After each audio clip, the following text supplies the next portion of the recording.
right underneath Section 4, the second paragraph, it says, Congress shall assemble at least once in every year. Why did they write that? How long is Congress in session right now? All year long. I mean, 11 and a half months a year. They take 2 weeks in December to go to the Bahamas with their secretary. So why is Congress in session so long? Or rather, why did the Founding Fathers feel a necessity to write, you must get together once a year? What difference does it make? They're there all the time.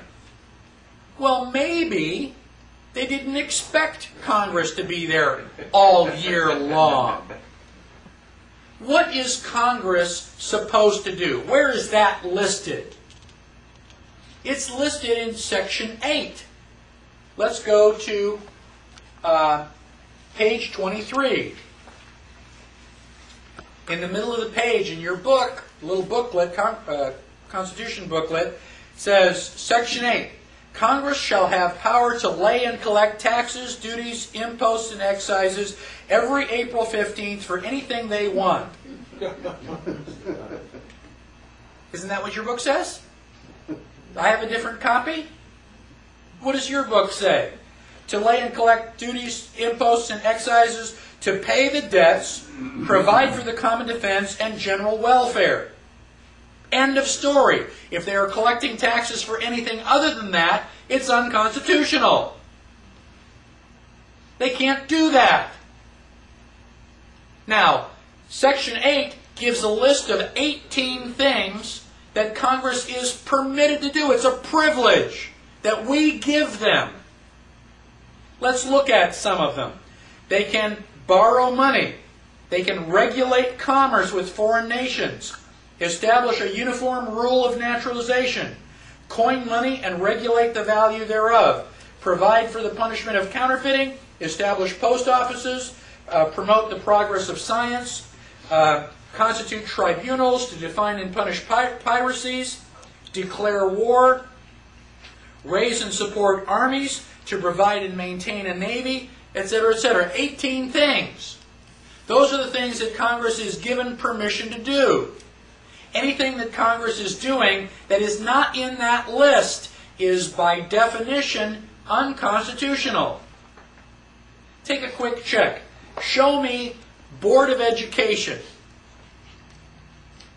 Can you find it? Show me Social Security. Is it in there? They're unconstitutional. You can't do that. Now, they can build an army. They can build a navy. Okay, bang. You got soldiers, you got sailors. No Air Force. Okay, well, there wasn't an Air Force at the time. When they say and general welfare of the United States, is that where they come back and say, here's education, Okay. here's my... What is general welfare? General welfare means that it's got to be good for everybody. For the general population. That's the things that they specify.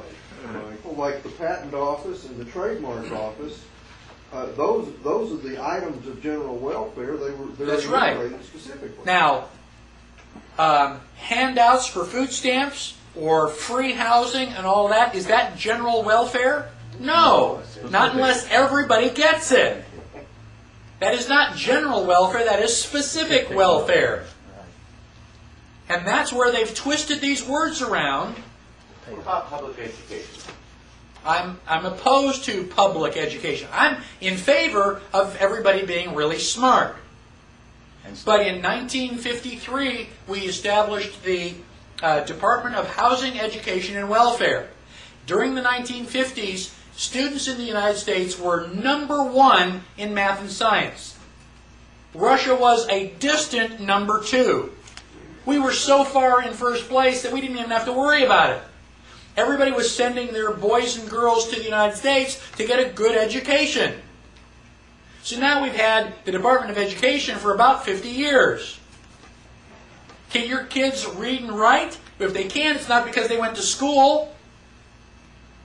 Currently, United States students are 21 on a nationwide or worldwide scale. We are no longer in first place. In fact, we are so far from first place we can't even count that high. So, back to my definition of insanity. We've had the Department of Education for 50 years. You want to throw more money into it?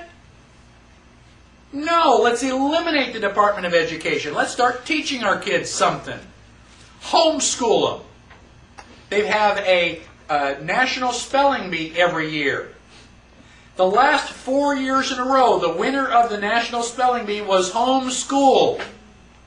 The last year, the first, second, and third place students were homeschooled.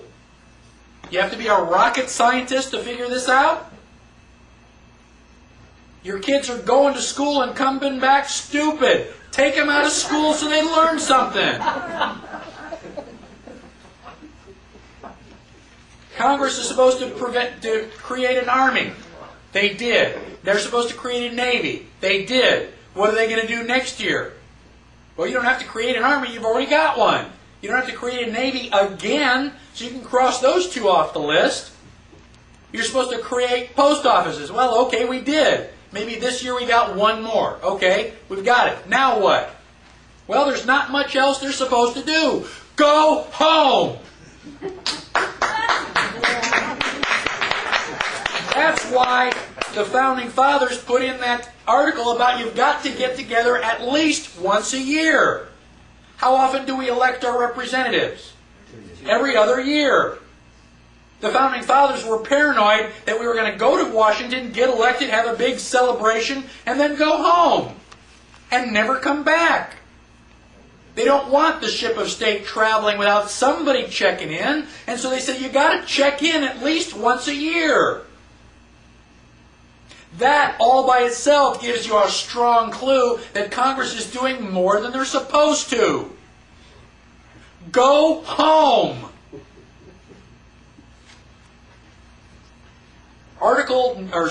Section 9 of Article 1 is a list of things that Congress can't do. Now wait a minute. If we are giving you permission, and I've given you a list of the things that you can't do, anything that's not on that list, you can't do, right? Didn't you tell your kids, these are the things you can eat. Grapefruit, cauliflower, spinach. Anything that's not on that list, you can't eat. How about M&Ms? Is it on the list? No, then you can't do it. But as a parent, you know that a list of things you can do isn't enough. If you're going to go off to the store, you can say, these are the things you can't eat, and these are the things you can't eat. You can't have M&Ms, you can't have Hershey bars, you can't have candy of any form, just in case you didn't know from the first list. So we gave Congress, just in case you didn't know, a second list. Section 9 says these are the things you cannot do. Let me look at 9. On page 25, 9-4. No capitation or other direct tax shall be laid unless in proportion to the census or enumeration hereinbefore directed to be taken. So we're giving Congress power to tax. We already said that it was supposed to be enumerated, but we're going to go in and say, and you can't do any tax that's not based on enumeration. You can't. Are they doing it? Yeah. It's unconstitutional. Who's going to do something about it? Congress? No. It's our job. We've got to hold their feet to the fire. You can't do it if you don't know the Constitution. Section 10 of the Constitution tells the states certain things that they cannot do. Let's look at page 26, Section 10-1. No state shall enter into any treaty, alliance, or confederation. Why? Because you're already in a confederation. You're already part of the United States.